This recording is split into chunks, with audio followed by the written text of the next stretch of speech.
جی استاد جی، دیکھ لیجیے، اللہ آپ کو جزائے خیر دیں، ڈاؤن لوڈ کر لیتے ہیں انشاءاللہ۔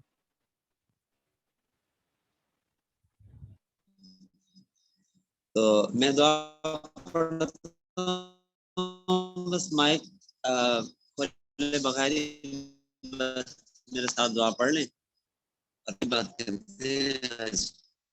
بسم اللہ الرحمن الرحیم، ربی تممہ بالخیر وبک نستعین یا فتاح یا علیم انک علی کل شیء قدیر وبالاجابۃ جدیر۔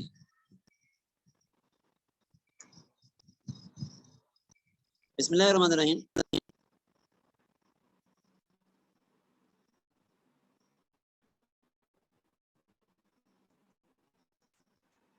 علم تقابل ادیان کے دور کی بنیادی ضرورتوں میں سے ایک ضرورت ہے، اس کی ضروری ہے، لیکن آج جب پوری دنیا ایک گاؤں کی طرح ہو گئی ہے، گلوبلائزیشن کا دور ہے، تو آج اس کی حاجت اور ضرورت پہلے سے زیادہ بڑھ گئی ہے۔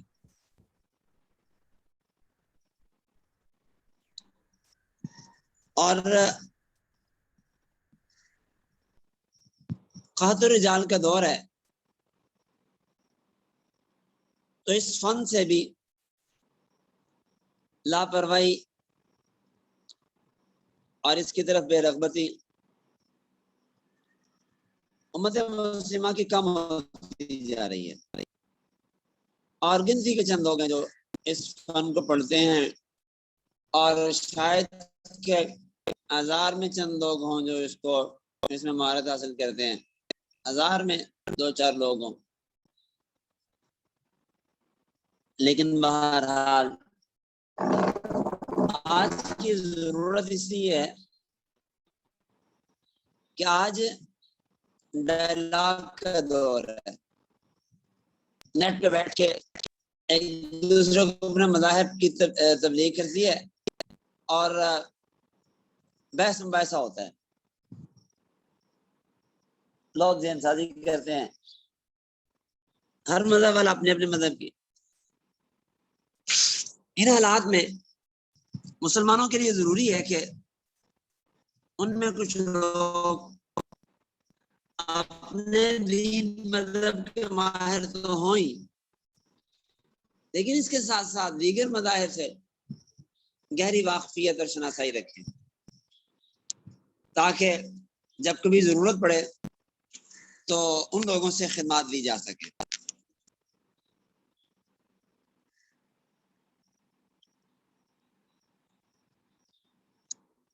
آج جب کہ مسلمان اپنا تشخص، اپنی شناخت، اپنا کلچر، اپنی تہذیب و روایات کو چھوڑ کے غیروں کے پیچھے چل رہے ہیں، تو ہمارے لیے نہایت ضروری ہے کہ ہم اپنی تعظیم و تمدن، اسلامی تعظیم و تمدن پر بھی مہارت رکھتے ہوں اور دیگر مذاہب کے بارے میں بھی گہری واقفیت رکھتے ہوں، تاکہ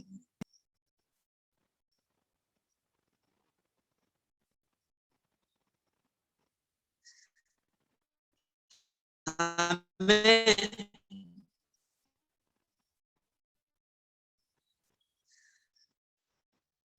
جب کبھی کسی موقع کسی سے بات کرنی پڑے تو ہم قائل کر سکیں۔ ایسا یہ کہ یہ صرف آفاق سے بات کٹ رہی ہے، باقی ساتھی ذرا بتائیں کہ آواز سب کے پاس کٹ رہی ہے؟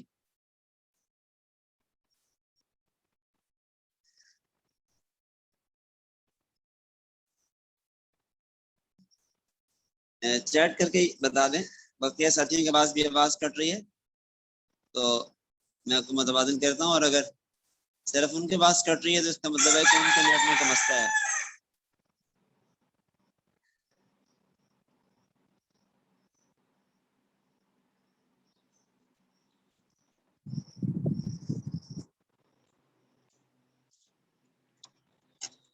چلیں سنیں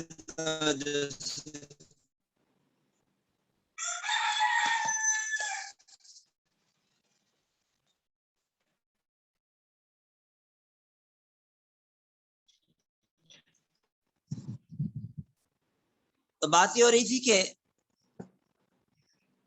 اس عنوان کی آج کے دور میں نہایت ضرورت ہے تقابل ادیان میں مہارت حاصل کرنے کی.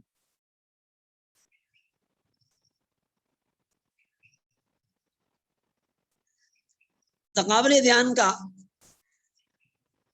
علم اور فن کتنا پرانا ہے؟ تو جتنے ادیان و مذاہب پرانے ہیں. اور قرآن کہتے ہیں کان الناس امۃ واحدہ کہ سب لوگ ایک ہی دین پر تھے. تو اختلاف کیا انہوں نے. سب سے پہلے اختلاف نوح علیہ السلام کی قوم نے کیا. ان میں بت پرستی شرک کرنے والی ایک جماعت پیدا ہوئی اور مسلمان اور انسان دو گروہوں میں منقسم ہو گیا. اور اس دن سے لے کے آج تک انسانوں کے دو گروہ چلے آ رہے, کم از کم دو گروہ پیدا ہو گئے اور گروہ در گروہ آج تک چلے آ رہے ہیں.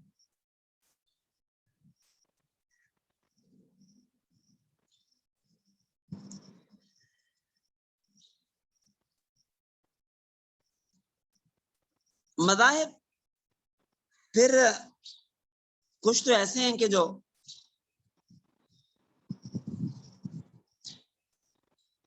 نہایت قدیم ہیں, تاریخ کے وجود سے بھی قدیم ہیں. ان کے بارے میں جو معلومات آج ہمیں ملتی ہیں تو وہ آثار قدیمہ کی کھدائی سے اور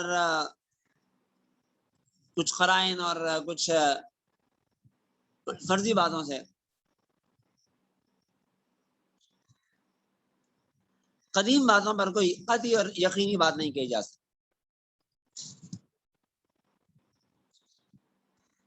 یعنی قبل از تاریخ مذاہب کے بارے میں کوئی بات قطعی طور پہ تفصیلات کے بارے میں نہیں کہی جا سکتی.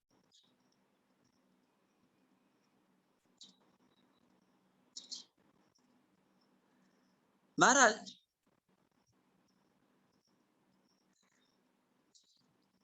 یہ مذاہب وجود میں کیسے آتے ہیں؟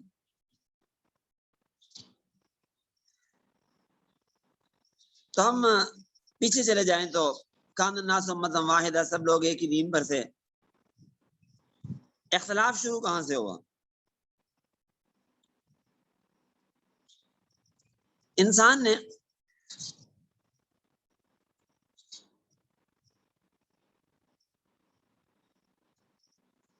کسی مخلوق کے اندر کوئی عجیب و غریب تاثیر دیکھ لی. کسی مخلوق کا کوئی ایسا کام دیکھ لیا کہ جو اس کے بس میں نہیں تھا, تو انسان اس پہ فریفتہ ہو گیا اور اسے خدا مان لیا اور ایک نیا دین وجود میں آ گیا. یا شرک اور بت پرستی کی ایک وجہ یہ ہوتی تھی کہ لوگ جس چیز سے ڈرتے تھے اس سے اپنا معبود بنا لیتے تھے. چنانچہ جنات کی پوجا پاٹ کی وجہ یہ بنی تھی کہ لوگوں نے جنات سے ڈرنا شروع کیا. اور وہ کہانی یہ ہے کہ جو کتابوں میں حدیث میں کہ لوگ جاتے تھے جنگلوں میں سفروں پہ, تو ایک مرتبہ کسی جن نے کسی انسان کو چھیڑا, پیچھے سے کپڑا کھینچا,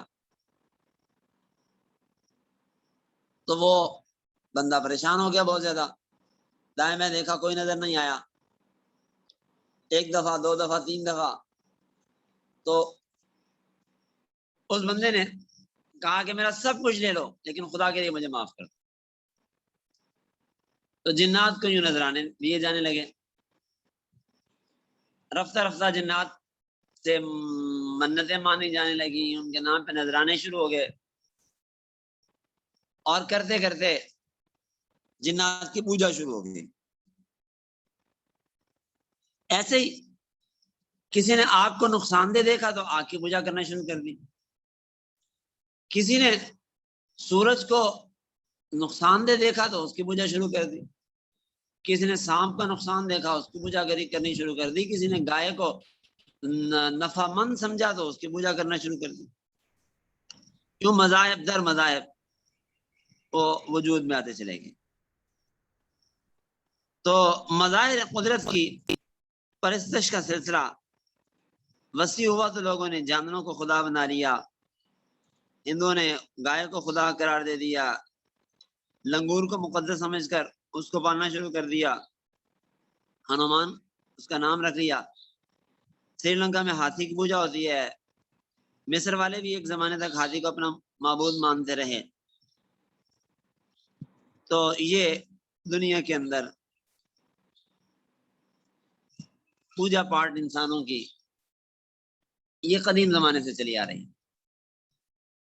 قرآن بتاتا ہے کہ موسیٰ کی قوم نے بچڑے کی پوجا شروع کر دی تھی، کہ جو سونے کا بنا ہوا تھا اور اس کے منہ میں مٹی ڈالی جبریل کے پاؤں کے نیچے سے لے کے، جبریل کے گھوڑے کے پاؤں کے نیچے سے لے کے، اور وہ ٹیں ٹیں کرنے لگا، انہوں نے سمجھا یہی خدا ہے۔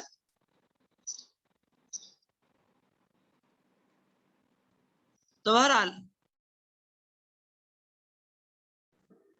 یوں مذاہب وجود میں آتے ہیں، اور کسی نے آگ کی پوجا کرنا شروع کر دی، کسی نے پانی کی پوجا کرنی شروع کر دی، کسی نے چاند سورج ستاروں کی پوجا کرنا شروع کر دی۔ مصر والے پانی کے پجاری تھے، وہ ایک خوبصورت دلہن سجا کے دریا کی نظر کیا کرتے تھے۔ مولانا قاضی ثانوی میں شجاع آبادی رحمہ اللہ تعالیٰ کا ایک بیان، اور فرماتے کہ عقل ماری انسان کی، ایک آگ کا پجاری ہے، ایک پانی کا پجاری ہے۔ تو ایک بندے نے آ کے آگ جلائی اور دوسرے نے اس کے اوپر دیگچی میں پانی ڈال دیا۔ اب اگر آگ تیز ہو گئی تو اوپر کا خدا جاتا رہا، اڑ گیا سارا، اور اگر ہوا چلی دیگچی الٹی ہوئی، آگ پہ گرا پانی، تو نیچے کو خدا جاتا رہا۔ تو یہ تو انسانوں کی عقل ہے۔ بہرحال جب انسان اپنی عقل سے سوچتا ہے، خدا کا فیصلہ کرتا ہے، تو وہ فیصلہ اس کا ظاہر ہے کہ عقل کے ناقص ہونے کی وجہ سے ناقص ہی ہوتا ہے۔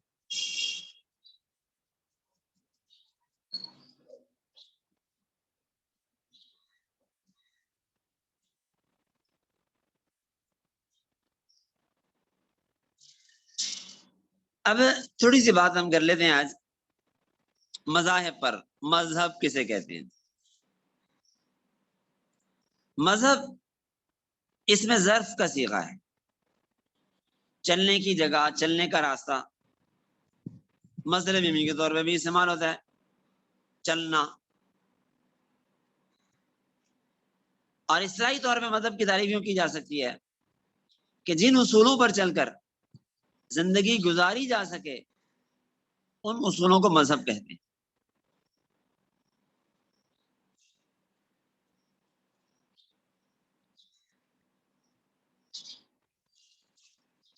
اور اس سے ملتا جلتا لفظ جسے مذہب کا مترادف بھی قرار دیا جا سکتا ہے، وہ دین ہے۔ قرآن نے کہا ان الدین عند اللہ الاسلام، دین اللہ کے یہاں صرف اسلام ہے۔ لیکن ان میں ایک باریک فرق یہ ہے کہ دین نام ہے ان اصول و ضوابط کا جو حضرت آدم علیہ السلام سے لے کر جناب نبی پاک صلی اللہ علیہ وسلم تک تمام انبیاء میں مشترک رہے ہیں،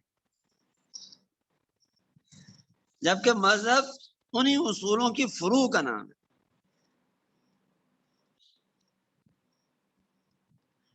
دین تو ہمیشہ ایک رہا ہے، لیکن مذہب تبدیل ہوتے رہے ہیں۔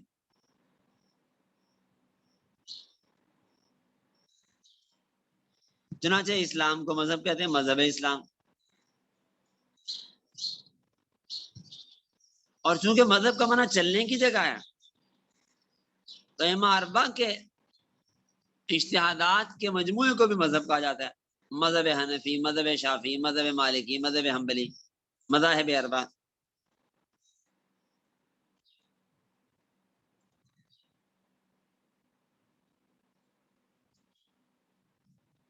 چنانچہ مذہب تو نام ہوا ایک چلنے کے راستے کا، تو جن لوگوں کے کا کوئی مذہب نہیں ہے، کوئی نظریہ اور تصور نہیں ہے چلنے کا، انہیں دہریہ کہہ دیا جاتا ہے، اور دہریہ کی تعریف کرتے ہیں جو خدا رسول کا منکر ہو اور اپنی عقل کے مطابق اپنا کوئی طرز زندگی گھڑ کے اس پر چل رہا ہو۔ باقاعدہ کوئی راستہ نہیں، ہر انسان کا اپنا اپنا راستہ ہے۔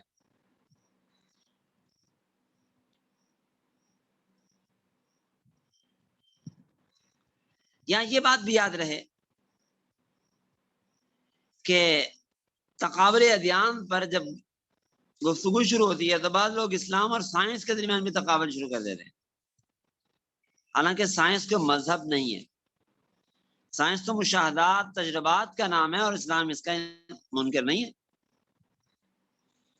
تو تقابل ادیان میں اسلام اور سائنس کا کوئی تقابل نہیں ہے، بلکہ اسلام تو سائنس کو مانتا ہے، اور قرآن نے سائنس بیان کی ہے اور سائنس کی ضروری کے مضامین کو بیان کیا ہے۔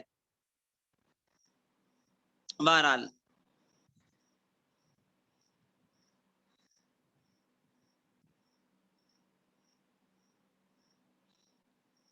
تو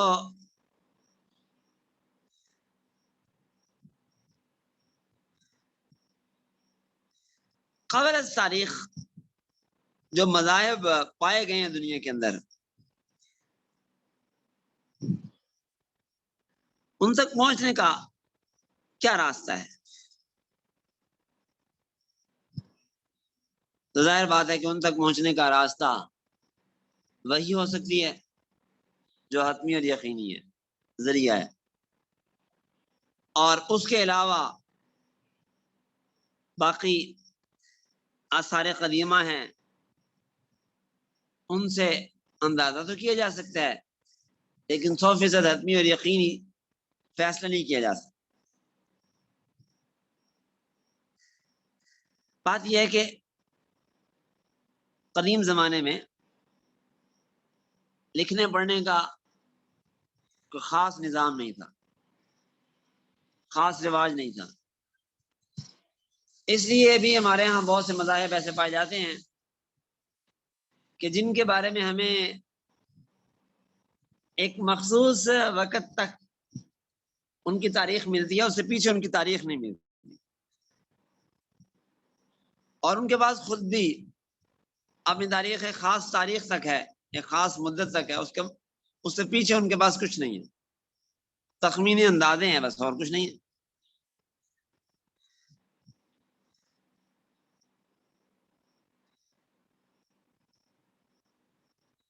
تو آثار قدیمہ کے محکمے کھدائی کرتے ہیں اور کائنات کے سربستہ گمگشتہ رازوں کو دریافت کرنے میں مشغول رہتے ہیں،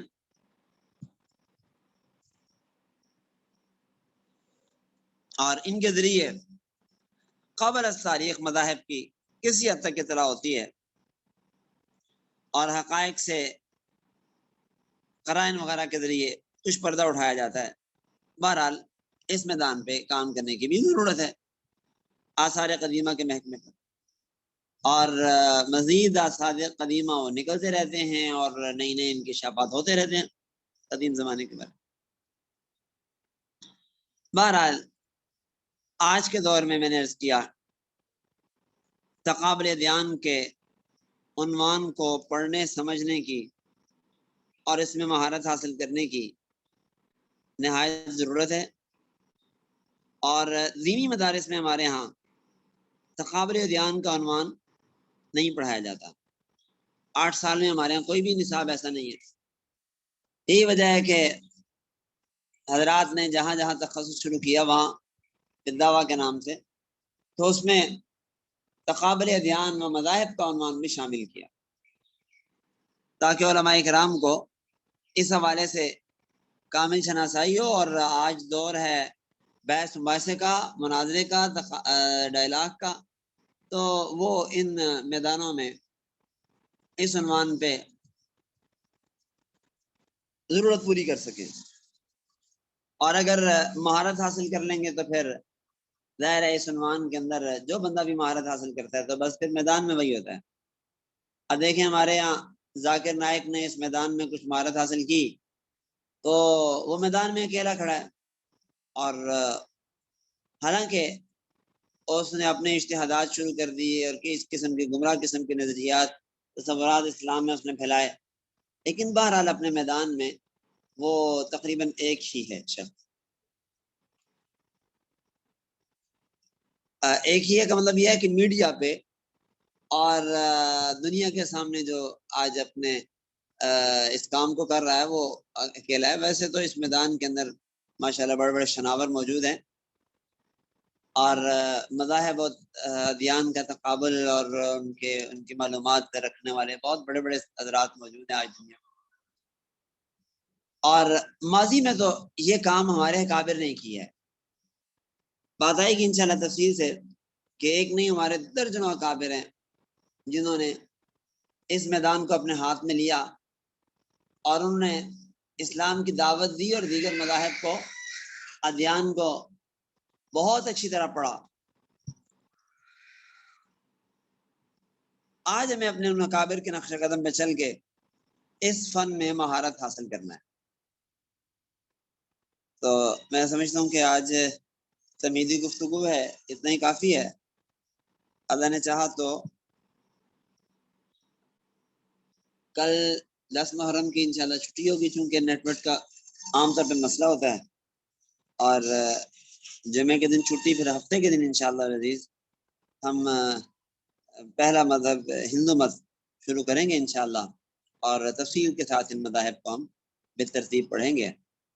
هذا هو المرام، ابھی هذا القدر نكتفي اليوم، ولله الحمد والآخرة، جزاكم الله۔